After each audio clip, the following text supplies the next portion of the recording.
اور میں آپ کو یہ مثال دوں گا کہ سقراط کے ساتھ کیا ہوا اور عمران خان کے ساتھ کیا ہو رہا ہے۔ حمود الرحمان کمیشن کی رپورٹ کے اندر تو اب یہ ہو گیا کہ اگر آپ اس کا ذکر کریں گے تو قانون آپ کے اوپر لگ جائے گا۔ تو میں امید کرتا ہوں کہ محمد علی جناح کے اقتباس کو اگر میں پڑھوں گا تو مجھے سزا نہیں ہوگی اور میرے اوپر FIR نہیں کٹے گا، کیونکہ جس کو انہوں نے کہی ہے یہ بات انہی کو میں بھی سنانا چاہتا ہوں۔ اور یہ محمد علی جناح صاحب نے آرمی سٹاف کالج کوئٹہ میں 14 جون 1948 کو یہ بات کہی تھی۔ ذرا غور سے سنو اور میں انگریزی میں پڑھوں گا۔ انہوں نے کہا، جناح صاحب نے کہا کہ I want you to remember that the executive authority flows from the head of the government of Pakistan۔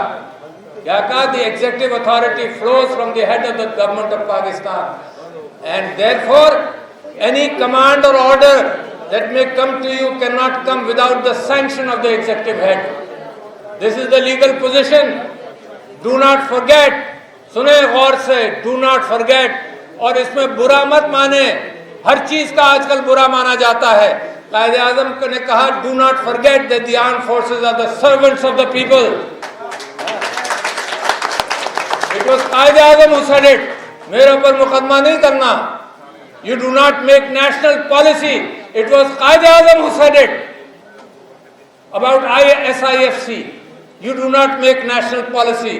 It is we, the civilians, who decide these issues and it is your duty to carry out these tasks with which you are entrusted۔ یہ کراچی کے سب سے بڑے وکیل اور ہندوستان پاکستان کے سب سے بڑے وکیل نے یہ بات کہی۔ میں آپ کو یہ بتانا چاہتا ہوں کہ ہم سیکھیں گے کہاں سے۔ اگر عمران خان صاحب نے حمود الرحمان کمیشن کی رپورٹ کو کہا ہے کہ پڑھو تو کیا غلط بات کی؟ کمیشن آپ کا بنایا ہوا، کمیشن گورنمنٹ کا بنایا ہوا، کمیشن بھٹو صاحب کا بنایا ہوا، اور ایک دیانتدار آدمی جسٹس حمود الرحمان نے اس کمیشن کی رودات سنی اور رپورٹ لکھی۔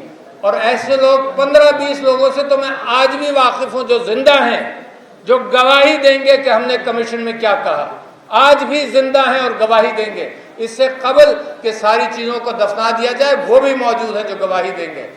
اور یہ بھی آپ کو بتا دوں کہ ایک دیانتدار جج تھے اور ان کے بیٹے اس وقت فیڈرل شریعت کورٹ کے چیف جسٹس ہیں، جسٹس حمید الرحمان۔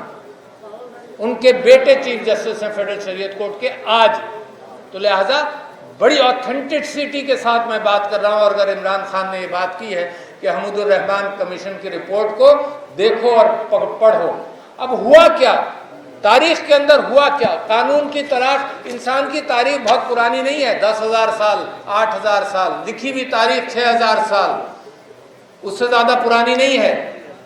سب سے پہلے بڑے بڑے لوگوں نے، جب انسان نے اکٹھا رہنا شروع کیا، انسانوں نے کہا کہ قانون بناؤ۔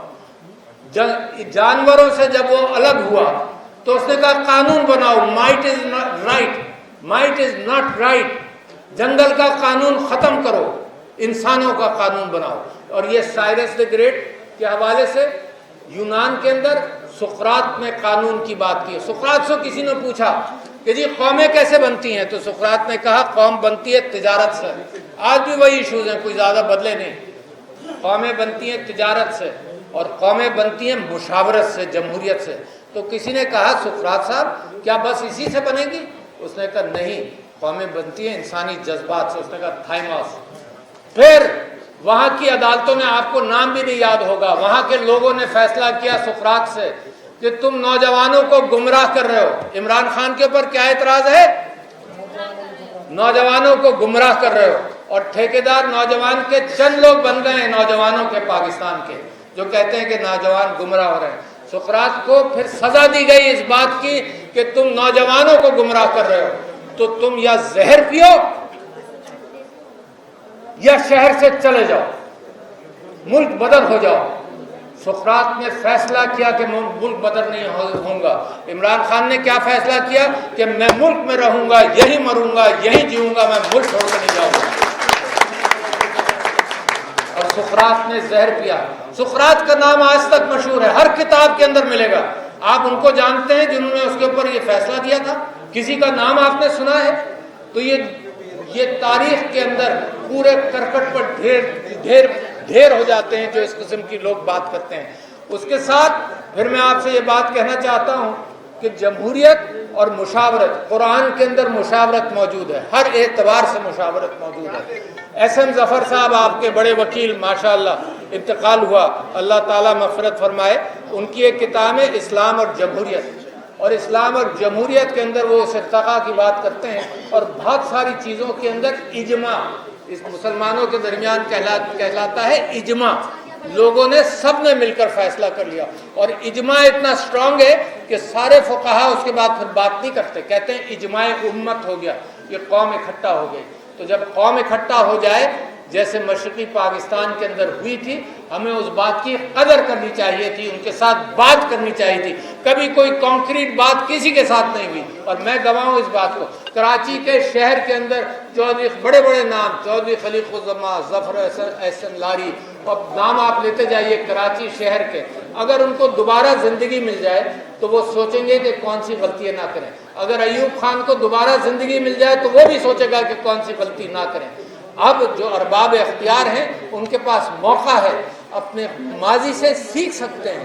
اب حمود الرحمان کمیشن رپورٹ نہیں ہوئی تو کارگل کا ایک سانحہ ہوا ہمارے ملک کے اندر، میں نے لوگوں سے پوچھا، دونوں کا پوچھا، آج سے 4 مہینے سے میں پوچھ رہا ہوں ارباب اختیار سے کہ حمود الرحمان کمیشن رپورٹ پڑھی، جن سے میں نے پوچھا انہوں نے تو نہیں پڑھی۔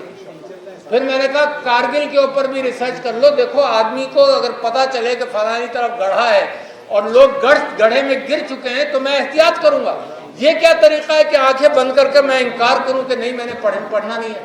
یہ جو مینڈیٹ ملا ہے یہ اجماع امت ہے، اس معنی کر کے سیاسی اجماع ہے، مذہبی اجماع نہیں ہے، سیاسی اجماع ہے۔ اسی قدر کرو، بات کرو، نہ کہ یہ کہو کہ سب لوگ گمراہ ہو گئے اور سوشل میڈیا گمراہ کر رہا ہے۔ اور عجیب معاملہ ہے کہ جو آپ کو غزہ کے اعتبار سے سوشل میڈیا پر ایمان ہے کہ غزہ کی تصویریں دکھاتا ہے، پاکستان کے اعتبار سے آپ کو الرجی ہے کہ سوشل میڈیا جھوٹ بول رہا ہے، اخبار سچ بولتے تھے، ٹیلی ویژن میڈیم آج سچ بول رہا ہے، آدھا سچ آدھا جھوٹ، پتہ نہیں کیا۔ میں تو دیکھنا بھی چھوڑ دیا، آپ لوگ دیکھ رہے ہوں گے، میں نے دیکھنا چھوڑ دیا کہ اس میں سچ ہے ہی نہیں کہیں، بلا وجہ آپ وقت اپنا ضائع کریں۔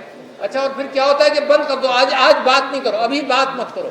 وہ محسن نقوی گئے انگلینڈ، اور چونکہ میں کرکٹ کا شوقین ہوں تو جو ہمارے کرکٹ کے کھلاڑی وہاں کھیل رہے ہیں تو انہوں نے کہا بھائی ابھی بات ہی نہیں کرو، ورلڈ کپ ہو جائے پھر بات کرنا، ابھی تو بند کر دو۔ اچھا، ورلڈ کپ ہو جائے گا، جو ہونا ہے غرق ہو جائے گا، کسی سے سوال بھی نہیں پوچھا جائے گا، ابھی بات مت کرو۔ تو سب سے بڑا کام یہ کیا جا رہا ہے کہ آپ کا منہ بند کر دیں، اس لیے آپ کا منہ بند کر دیں کیونکہ آپ سوال اٹھاتے ہیں، اور آپ کو کیا ضرورت ہے؟ وہ بیچارہ احمد کیا نام ہمارے احمد فرحات ہے، اس احمد فرحات اس نے کیا ایک تقریر کی اور کیا کہا، بیچارے کو غائب کر دیا، 8-10 دن غائب رہا، مطلب اور اقبال بھی نہیں ہوتا۔ اچھا، دنیا جانتی ہے، آپ نہیں کہہ رہے، دنیا جانتی ہے کہ کس نے اٹھایا، کیا کیا۔ یہاں اسٹیج پر بہت سارے لوگ ہیں جن کو اٹھایا گیا، جن کو ڈانٹا گیا، جن کے خلاف ظلم ہوا، جن کو مارا پیٹا گیا، مگر اقبال نہیں کرتا کوئی بھی کہ کس نے کیا۔ پھر وہ کہاں سے برآمد ہوا؟ ایک جھوٹ کے پیچھے بہت سارے جھوٹ بولنے پڑتے ہیں۔ وہ برآمد کہاں ہوا؟ آزاد کشمیر، اور آپ نے کہہ دیا یہ ہماری ٹیریٹری نہیں ہے۔ آپ تصور کریں کہ انٹرنیشنل کمپرومائزز میں، انٹرنیشنل پوزیشننگ میں آپ یہ کہہ رہے ہیں کہ وہ ہماری ٹیریٹری نہیں ہے، وہاں ریجیم چینج آپ نے کر دیا، ایک نہیں 2 کیے۔ جب عمران خان کے فیورٹ کی حکومت تھی وہاں پر اس کو گرایا گیا، پھر اس کے بعد انتخابات میں گرایا گیا، تو نتیجہ کیا ہوا؟ جب سیاستدان عوام سے رابطہ نہیں رکھیں گے تو وہاں جس انداز سے ریزسٹنس ہوا، خوف کرنا چاہیے نا، سیکھنا چاہیے۔ کہاں سیکھیں گے بھائی ہم؟ اگر کشمیر سے نہیں سیکھیں گے، آزاد جموں اور کشمیر سے نہیں سیکھیں گے، اگر جو پاکستان کے حالات ہیں اس میں نہیں سیکھیں گے، جو بلوچستان میں پریشانی ہے اس سے نہیں سیکھیں گے، کے پی میں جو پریشانیاں ہیں اس سے نہیں سیکھیں گے، تو سیکھنے کا کیا ہم نے طے کر لیا ہے کہ ہم کچھ نہیں سیکھنا۔ اچھا جی، میں آپ سے یہ بات کہنا چاہتا ہوں کہ ایک میں نے آپ سے ذکر کیا حمود الرحمان کمیشن اور کارگل کی رپورٹ کے حوالے سے، دوسرے میں کہتا ہوں کہ مینڈیٹ کے حوالے سے آپ نے بات کی، پھر میں آپ سے یہ کہتا ہوں کہ ہر چیز جب ہم قانون کی بالادستی کی بات کرتے ہیں، رول آف لا، تو اس کے اوپر قانون معیشت کا بھی چلتا ہے. یعنی فورن انویسٹمنٹ پاکستان میں نہیں آئے گا جب تک لوگوں کو یقین نہیں ہو کہ آپ ریکارڈنگ ہم پر نہیں کر دیں گے. ریکارڈنگ میں آپ نے کیا کیا؟ آپ نے انٹرنیشنل لا سے ہٹ کر کس نے کرایا؟ یہ بھی میں کھل کر آپ کے سامنے بتاؤں گا کس نے کرایا. مگر انٹرنیشنل لا کو چھوڑ کر آپ نے ایک فیصلہ دے دیا. قانون کی بالادستی نہیں تھی وہ، آپ نے فیصلہ دے دیا. نتیجہ کیا ہوا؟ کھایا پیا کچھ نہیں، گلاس توڑا 12 نے، یہ 12 بلین یا 10 بلین کا جرمانہ پڑ گیا ہمیں. کچھ نہیں، ایک پیسہ نہیں آیا. اور دنیا ایسی ہے جو قانون کے اوپر دنیا بھی نہیں چلتی. دنیا نے کیا فیصلہ کیا کہ جو ریکو ٹک کے جنہوں نے ٹھیکہ لیا تھا وہ 30 سال میں کتنے پیسے کماتے، پاکستان تم 30 سال کے پیسے دو. کمال ہے. کوئی فیصلہ، آپ وکیل ہیں، کسی عدالت، کوئی عدالت ایسے فیصلہ کر سکتی ہے، مگر ہو گیا. کیوں؟ آپ کے پیر نہیں ہیں، آپ کے گھٹنے نہیں ہیں، آپ انٹرنیشنلی بدنام ہیں، آپ کے یہاں جمہوریت نہیں ہے، آپ پامال کرتے ہیں سب چیزوں کا، آپ ظلم کرتے ہیں. آپ نے عورتوں پر جس طرح سے ظلم کیا، آپ نے بچوں پر جس طرح سے ظلم کیا،